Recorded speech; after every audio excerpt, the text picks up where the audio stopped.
నమస్కారం. ఘంటారావానికి స్వాగతం. ప్రధానాంశాలు. సాయికృష్ణ కేసులో తెరపైకి మరో ముగ్గురు. నాగరాజుకు సహకరించిన స్నేహితుడు, కానిస్టేబుళ్ల కోసం వేట.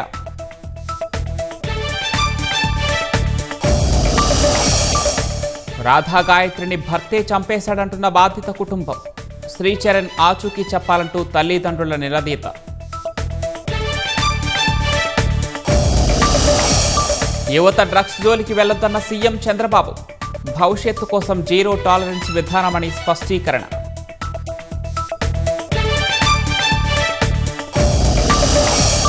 ఎల్నినో ప్రభావంతో క్షీణించనున్న వర్షపాతం. సరికొత్త సవాళ్లు ఎదుర్కొనేందుకు కేంద్రం ప్రణాళికలు.